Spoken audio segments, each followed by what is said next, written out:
antediluvianos. Bien, pues vamos por la séptima parte de los antediluvianos. Por fin han llegado los antediluvianos otra vez. Vamos a sacar una noticia aquí, donde vamos a ver cómo hay una presión contra la evolución. Veremos eso. El Confidencial. Dios está en racha, titulan. 30 científicos, entre los que se encuentran Richard Dawkins o Sir David Attenborough, han suscrito una carta en la que solicitan al gobierno de David Cameron que combata la enseñanza del creacionismo en las aulas británicas. Según los expertos, algunas fundaciones están abriendo la puerta a la difusión en las escuelas de la teoría del diseño inteligente, una doctrina que goza de gran predicamento en Estados Unidos y que no debería estar presente de ningún modo en las escuelas, y menos aún si se financian a través de fondos públicos.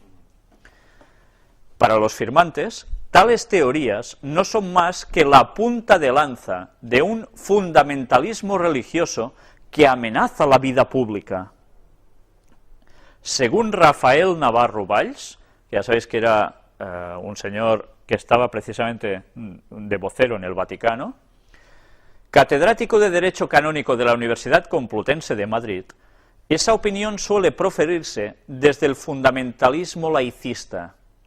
Dice, es una calificación que nace de la ignorancia, ya que las teorías comúnmente aceptadas tampoco son tan sólidas como se pretende.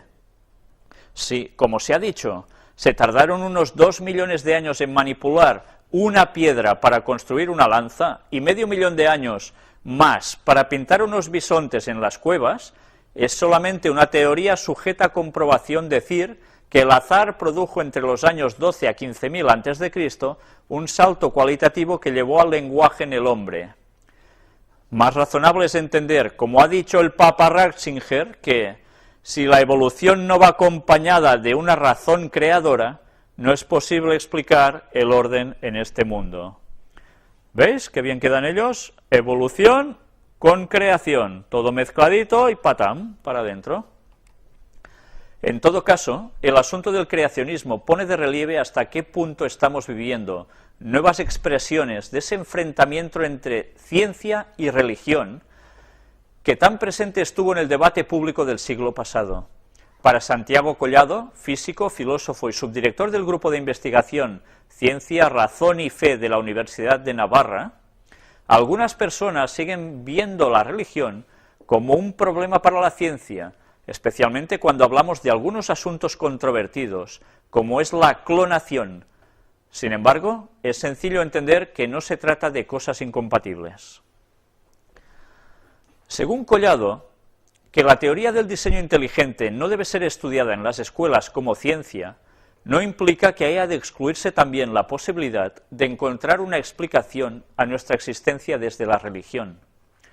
Tan desorientado es tratar de demostrar a Dios con una fórmula matemática, como decir que la ciencia demuestra por completo que Dios no existe. Los extremos se tocan.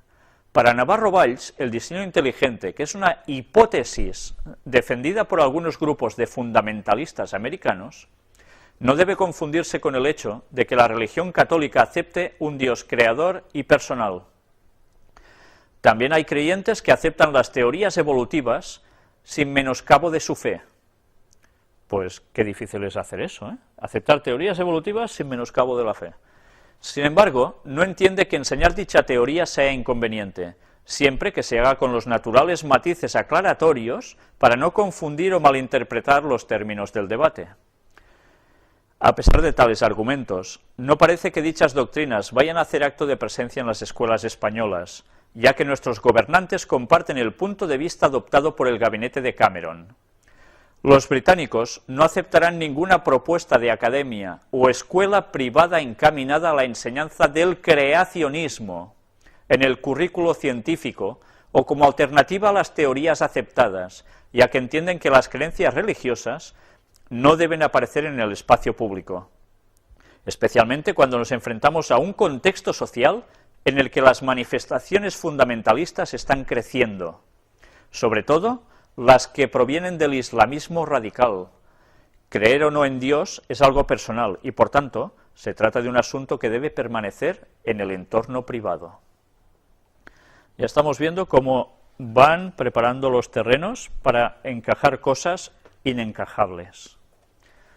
Sin embargo, para algunos creyentes españoles esa idea no es aceptable y está mucho menos extendida de lo que parece.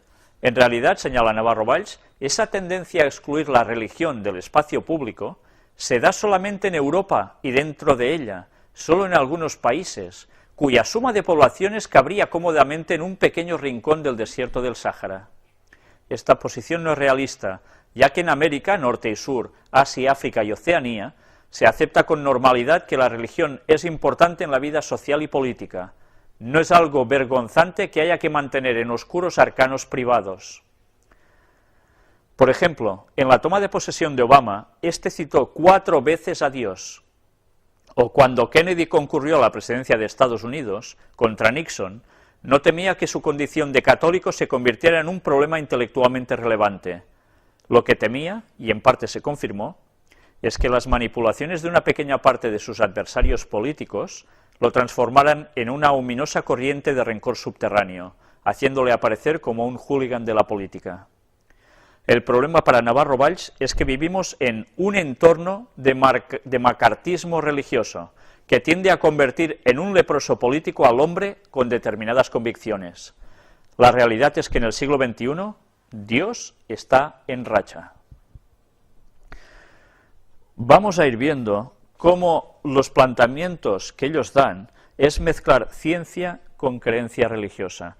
Pero mirad qué bien se lo montan, que descartan la creación tal como aparece en el relato bíblico, con lo cual, si destrozan el relato del Génesis y aceptan que Dios interviene a través de la evolución en el sistema para crearlo todo, ¿qué se están fulminando automáticamente? El sábado. Porque el sábado fue el día de descanso de toda la creación, el 7º día. Las cosas no las hacen porque sí, todo tiene su propósito. Y bien, os había dicho en anteriores conferencias que iba a presentar 2 citas de Ellen White, de la profetisa, extraídas de unos escritos suyos, hechos importantes de la fe en relación con la historia de los santos hombres de la antigüedad, en 1864.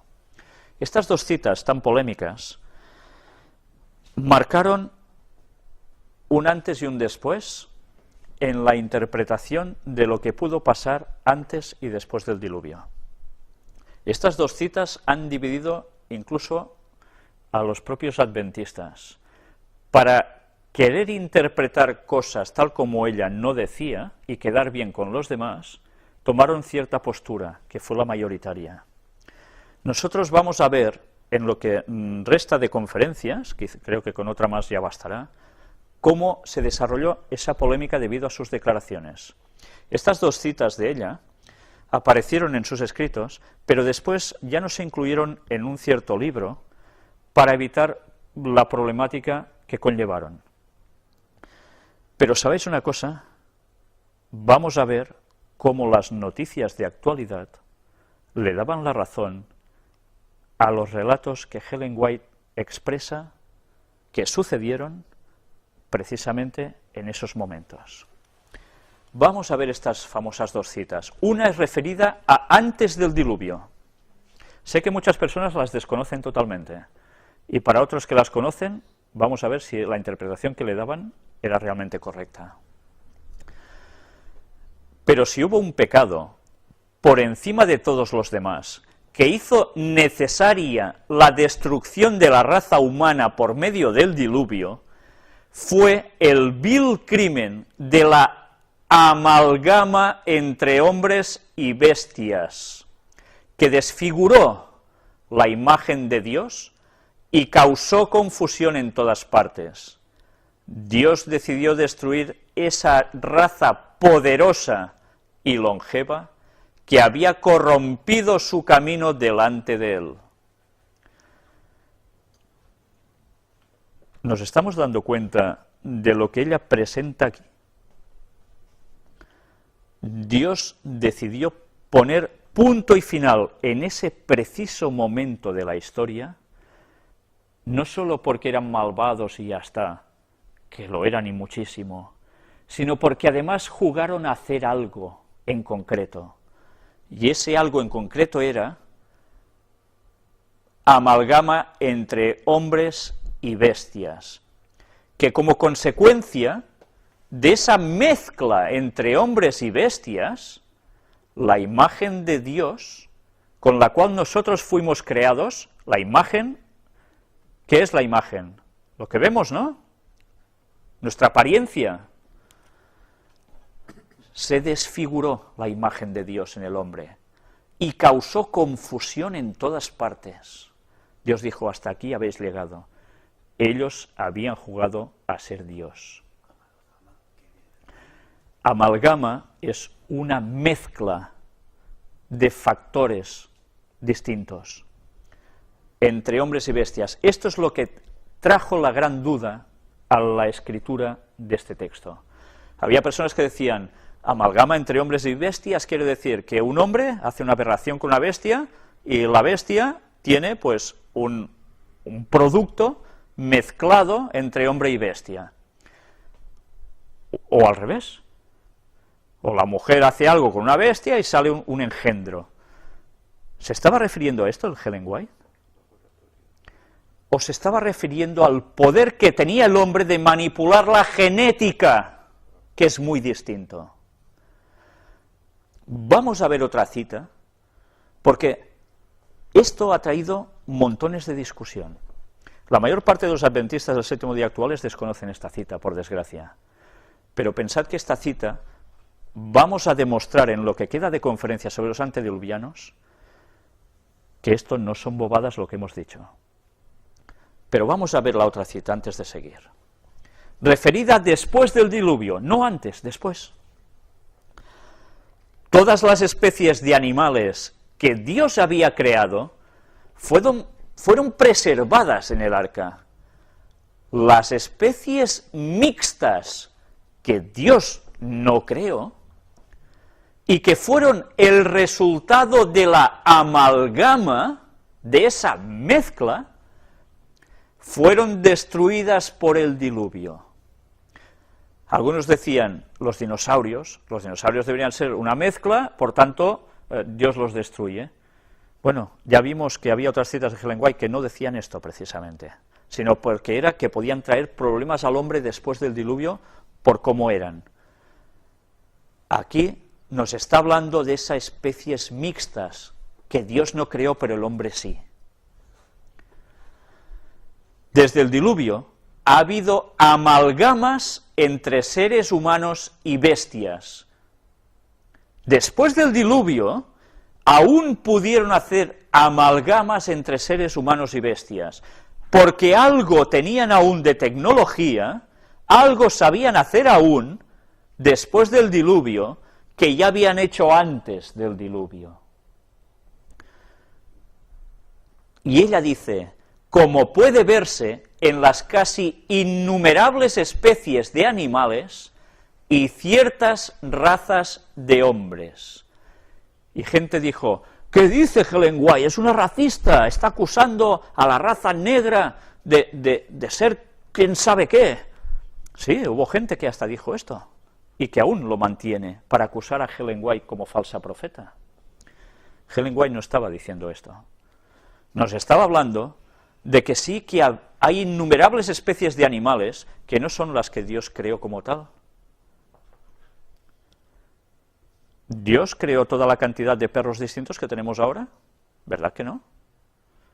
Hubo un original, luego la cosa fue cambiando y ahora aún en día se manipulan entre razas para que salgan otras cosas. Pero esto iba más allá de una sola manipulación normal. Esto se dio ya después del diluvio.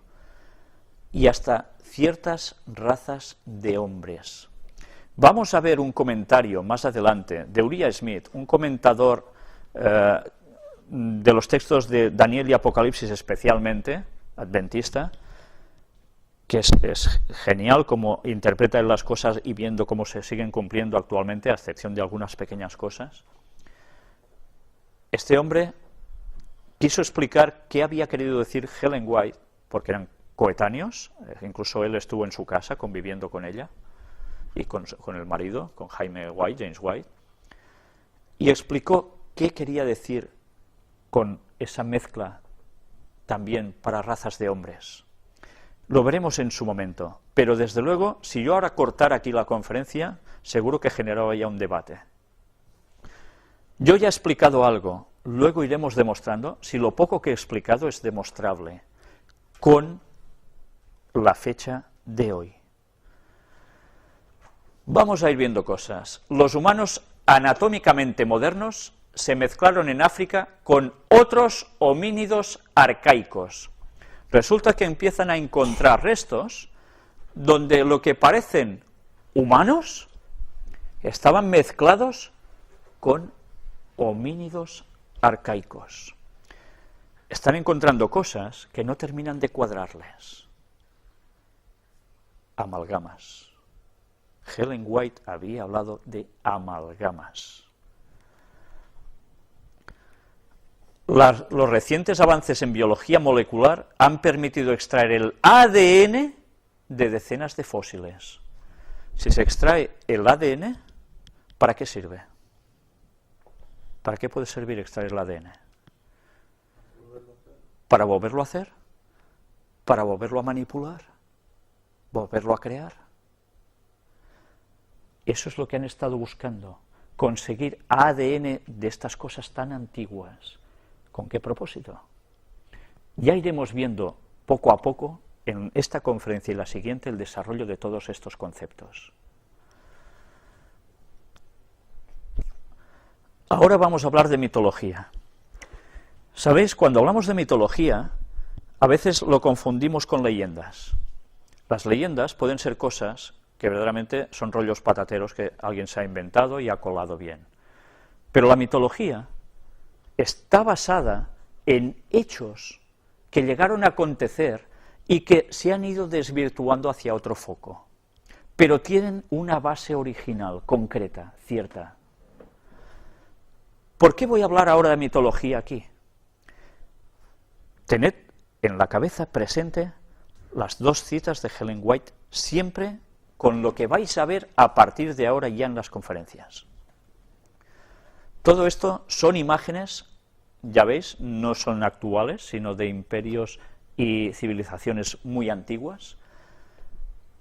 Yo no sé si veis algo extraño aquí. Veis a un señor que de su mano, de cada brazo, cuelgan dos leones, parecen ser, pero ¿qué hay aquí en sus pies, a cada lado? ¿Veis unos leones con alas y cabeza humana? Dijimos que esto era representación de ¿qué? Hubo un imperio que lo representó así, en la profecía, Babilonia. Esto era solo porque estas personas querían simbolizar su imperio con un gran poder como el león y con alas porque son muy rápidos conquistando y ya está. Sí, por supuesto. Pero esto respondía a mitología, a algo de un pasado remoto. Vamos a ir viendo más imágenes. No sé si veis aquí un hombre, también con un animalito colgando, y aquí que parecen que estén bailando los dos, no sé si un chotis, un tango que deberían bailar, pero mirad la persona de la derecha. ¿Qué tiene en la cabeza? Unos cuernos, y no parece indicación de ser ningún casco. Curiosamente, aquí vemos lo que parece un sol en medio. Ya sabemos la simbología del sol para esas gentes, la adoración a su dios, Satanás, con distintos nombres, pero Satanás. Y todo esto formaba parte de ese entorno. Algo más. ¿Qué vemos aquí también?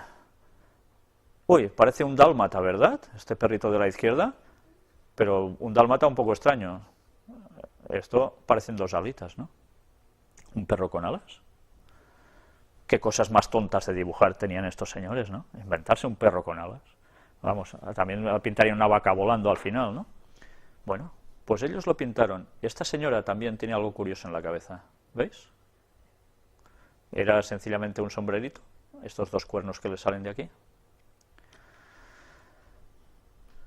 Mitología egipcia, ya veis, una divinidad con alas. Tiene su simbología, por supuesto. Y aquí, este señor tan fuertote, él, con una pandilla de nabos colgando de la mano o algo parecido. ¿Pero qué tiene en su espalda? Alas. ¿Es un ángel, acaso? No, no es un ángel. Entonces, ¿por qué tiene alas? ¿Mitología? Lo mismo de antes. Esta señora, con sus alas, alrededor, le salen de sus brazos. ¿Qué veis arriba?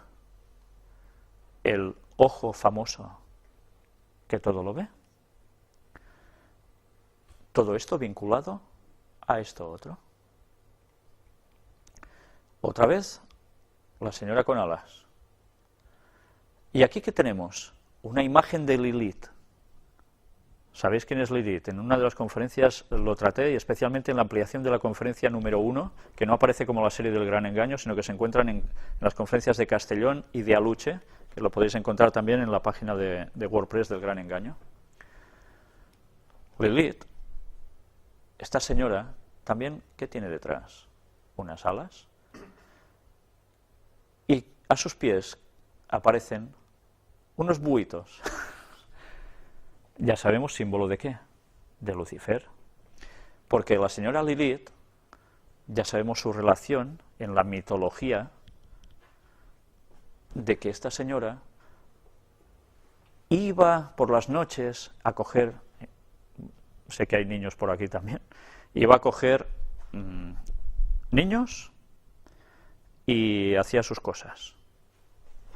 Pero bien, además, esta señora se dice que hizo algo más, y era una sustitución, o ser la sustitución de Eva, la mujer de Adán.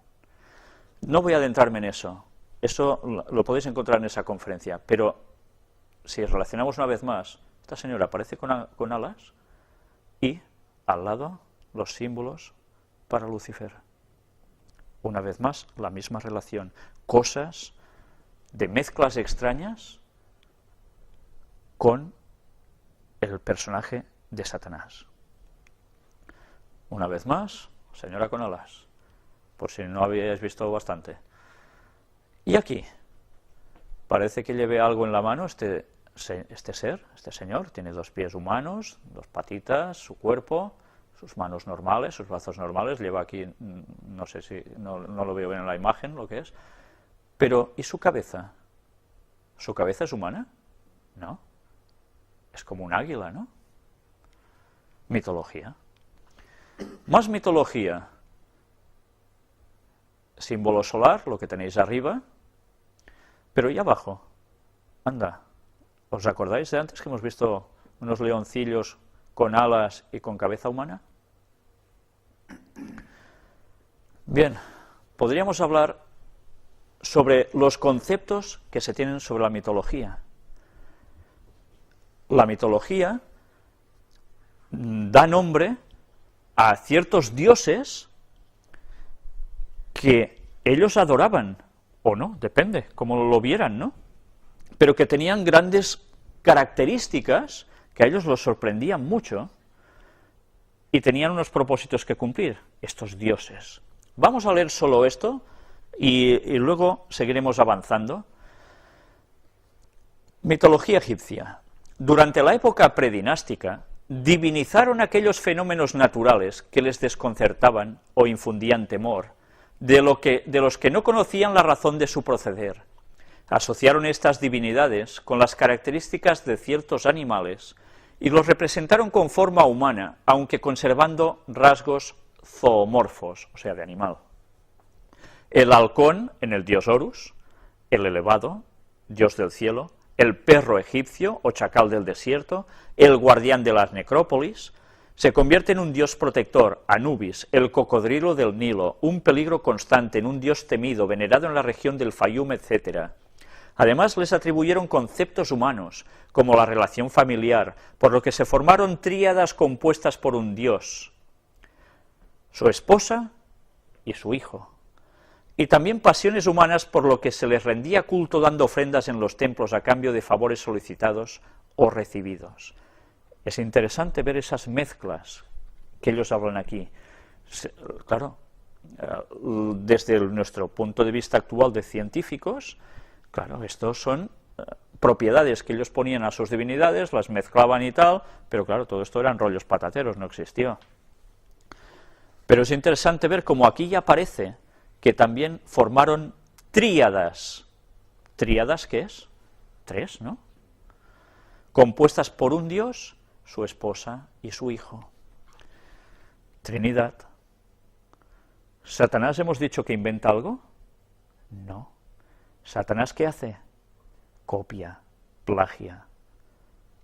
Satanás, en todos estos cultos, que en el fondo se le rendían a él, lo que estaba haciendo era copiar, imitar, porque quería ser como la Trinidad que él ha visto en el cielo.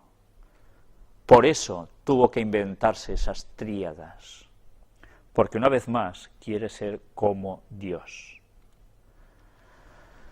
Aquí tenéis las principales divinidades paganas, ya veis que son bastante extraños en sus formas,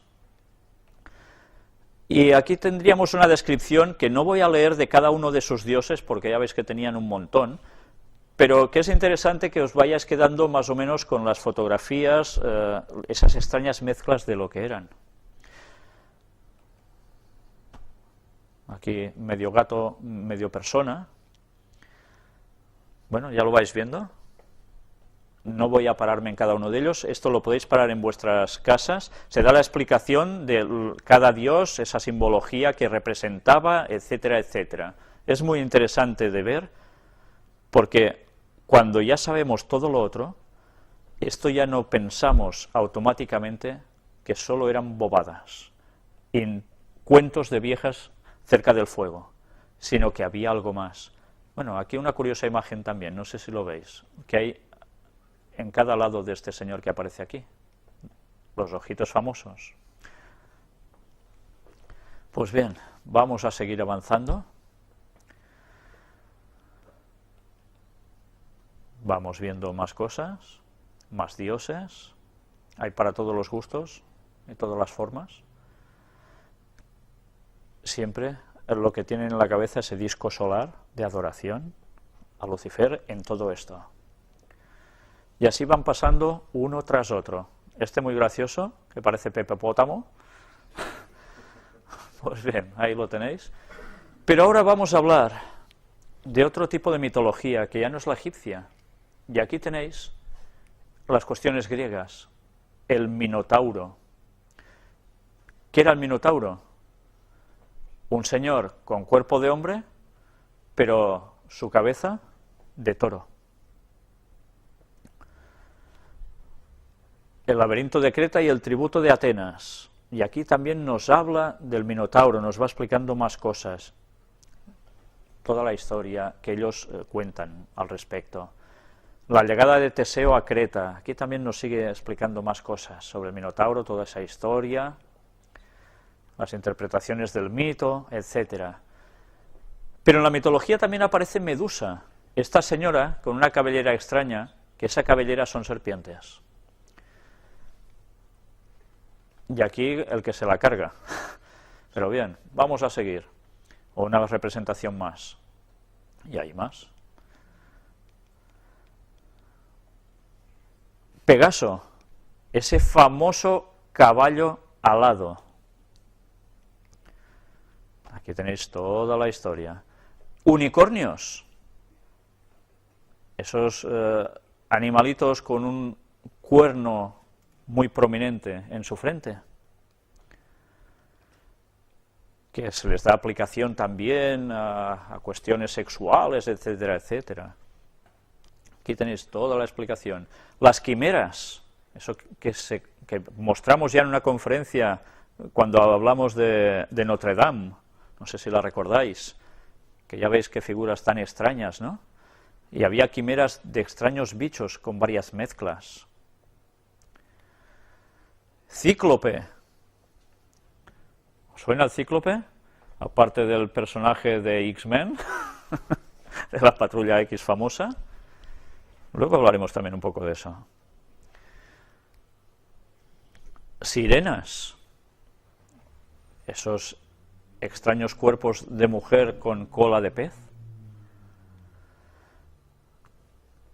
Y ahora, después de dejaros con la mitología, uno puede pensar verdaderamente es que esta gente se les iba a la olla y se inventaban cualquier cosa. Pero la mitología, hemos dicho, tiene reminiscencias de un pasado concreto.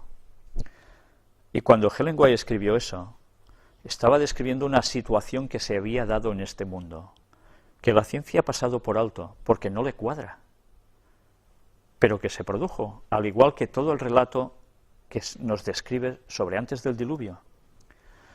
Pero ahora vamos a ver cosas que se nos dice ciencia ficción, películas, libros y demás, donde aparecen cosas como esto, El planeta de los simios, que no tuvo solo una película, sino varias secuencias, varias continuaciones, secuelas, sí, gracias. Supongo que todos lo habéis visto, película muy conocida, Charlton Heston, interpretando a un señor astronauta que se va y cuando vuelve a la Tierra, él se cree que ha ido a parar a otro planeta y resulta que se encuentra unos simios enormes, súper fuertes, que hablan y que rigen a los hombres. Y eso da para muchas secuelas. Pero hay películas como esta otra, La invasión de los ultracuerpos, que por cierto, si la veis sabiendo todo lo que sabéis ahora sobre obeliscos y demás historias, veréis que continuamente van apareciendo imágenes en la película muy sorprendentes, que cuando yo era niño y vi esta película, yo debería tener unos 12 años, no percibí en esos momentos, alguna cosa así, pero ni mucho menos. Todo lo que la vi hace poco, precisamente haciendo un repaso para ver qué podía sacar de esto, ¿no? En esta película, que teóricamente nada tiene que ver con todo esto, quedaos solo con estas escenas que estáis viendo aquí. Hay una transformación del ser humano, porque viene un polvo cósmico, parece, que en verdad son alienígenas, que se ponen a hacer unas vainas al lado de los humanos, cuando duermen, y cogen su apariencia, etcétera, etcétera, y el otro muere. Y así van ocupando el planeta. Bien, es toda una trama tonta, ¿no? Bueno, tonta, pero que desde luego está muy bien hecha, ¿no? Pero hay una escena en la película bastante curiosa. ¿Veis aquí? En esta película va saliendo este señor tocando el banjo, parece ser un pobre hombre que va pidiendo y tal, con su perro al lado, y hay un momento en que este señor se queda dormido al lado de su perro. Sabían que si se dormía la gente terminaba mal. Es muy inquietante la película en este momento, pero cuando todo aparece, en una escena de la película de golpe, ha habido una mezcla de cosas, y aparece esta escena que a mí recuerdo que me impactó mucho con 12 años.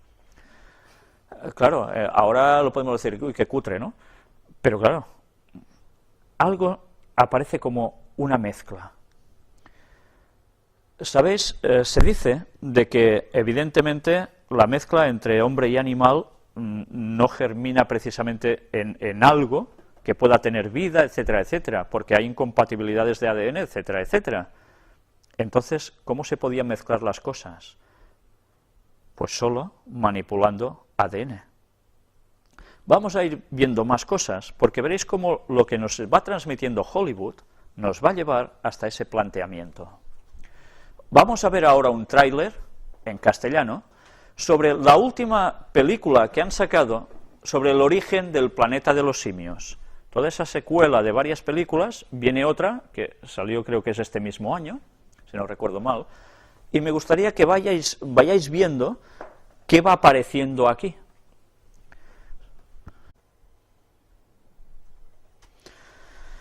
Si os habéis dado cuenta, aquí se habla ya de que hay una cierta manipulación, que provoca en esos simios que sean algo más que simios normales. Esto es ciencia ficción. ¿Sí? ¿Es ciencia ficción? Es curioso, y vamos a ir viéndolo a lo largo de estas charlas que quedan, cómo hay personas que están regulando a través de leyes que esto no se pueda llegar a hacer. El Vaticano ha sacado ya varios comunicados hablando sobre tipos de experimentos que pueden crear cosas extrañas. ¿Creéis que esto sale porque sí? ¿O esto se produce porque ya saben que eso se puede llegar a efectuar en un futuro? ¿O ya se puede llegar a efectuar ahora? Os vais a quedar sorprendidos cuando vayáis siguiendo toda la temática de la conferencia. Vamos a ver ahora el otro tráiler de la misma película en inglés, pero veréis que hay unas secuencias un poco distintas. Vamos a entrarla directamente. Si os habéis fijado, hay un momento, a partir de algunas escenas distintas, donde sale el letrero Evolution, evolución.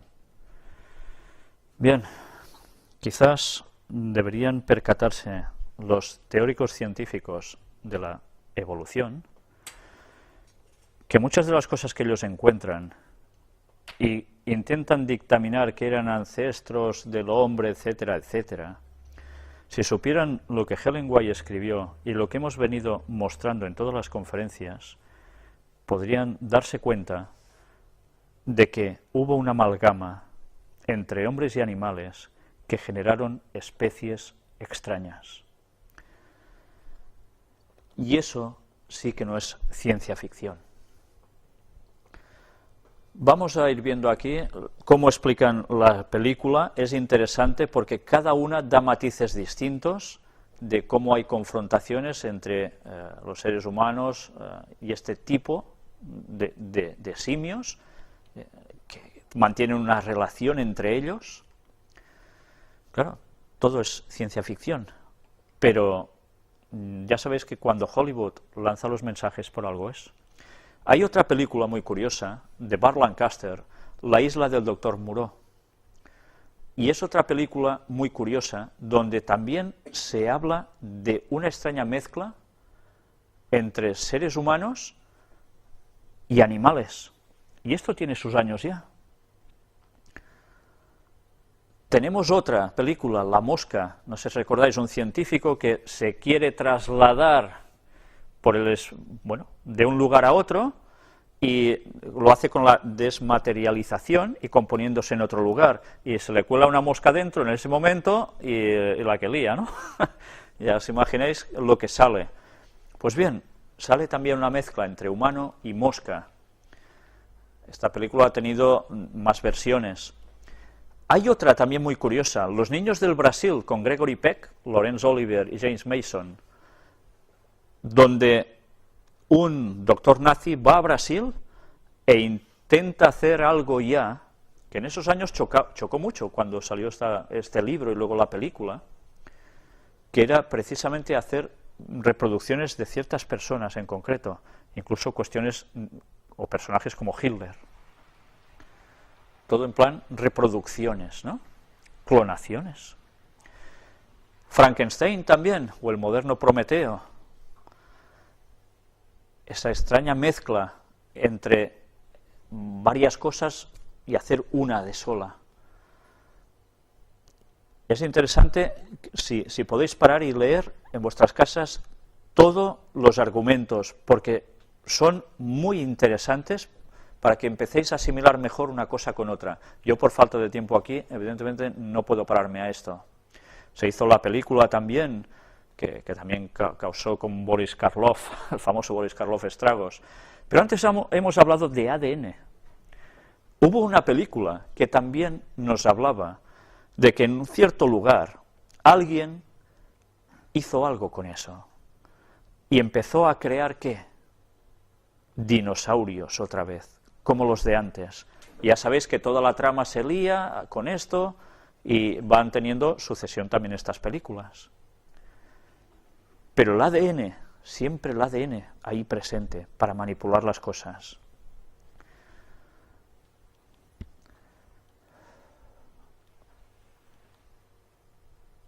Bien, la colección definitiva aparecía de todo esto y que todo el mundo se empezó a dar cuenta de que podía llegar a ser. Ellos van preparando nuestras mentes a través de la ciencia ficción con cosas que tienen que ir aconteciendo. Y cuando nosotros vamos asimilando estos conceptos, lo vamos asimilando como algo normal. Había unos cómics de los cuales ahora se hacen película, como por ejemplo X-Men, que son también unos mutantes con poderes muy distintos. Ya no os voy a contar la película porque si no la habéis visto ya sabéis de qué va, y si no ya sabéis dónde podéis ir, a mí que me explicáis. Pero bien, ya sabéis que esto apareció también como cómics Marvel, de hace muchos años atrás, y ahora están triunfando en televisión personajes que tienen unas ciertas cualidades o capacidades porque también tienen mezclas extrañas. Bien, yo quería dejaros sencillamente con este concepto, del cual después nosotros iremos profundizando y mostrando también cómo la ciencia actualmente puede llegar a hacer lo mismo ya que el mundo antediluviano y el mundo justo posterior al diluvio.